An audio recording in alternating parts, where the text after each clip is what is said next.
Hello বন্ধুরা, আশা করছি সবাই ভালো আছো। আজকে তোমাদের সাথে শেয়ার করব পুরান ঢাকা স্বামীবাগ মন্দির। প্রথমেই দেখতে পাচ্ছ একটা মন্দির, তারপর আমরা মোমবাতি ধরালাম। এই তো সিএনজি করে যাচ্ছি।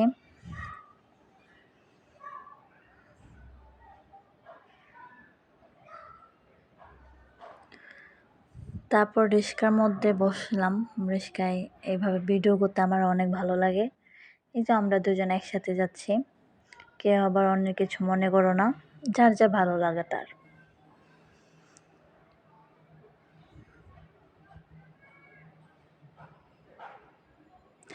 তারপর আমরা মন্দিরে ঢুকে গেলাম।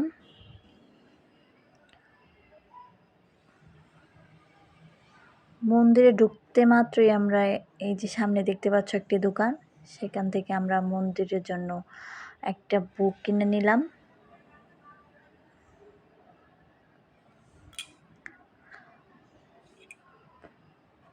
এই যে হলো বুক। দেখতে পাচ্ছ মন্দিরের আশেপাশে খুব লোকজন, অনেক মানুষ ছিল ওই দিন।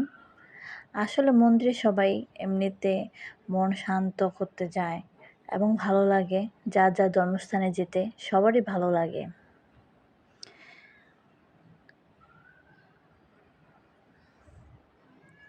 অনেক ভক্ত ছিল মন্দিরে।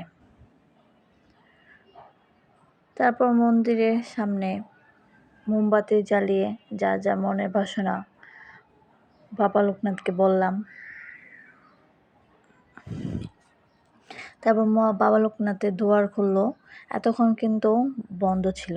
এই যে দেখতে পাচ্ছ অনেক ভক্তবৃন্দ বাবা লোকনাথের সামনে মনের বাসনা ইচ্ছা ভক্তি করছে। তারপর আমরা আস্তে আস্তে সব মন্দিরগুলো ঘুরে ঘুরে দর্শন করলাম। খুব সুন্দর ছিল মন্দিরটা আশেপাশে, এবং মূর্তিগুলো খুবই সুন্দর ছিল, দেখতেই পাচ্ছ।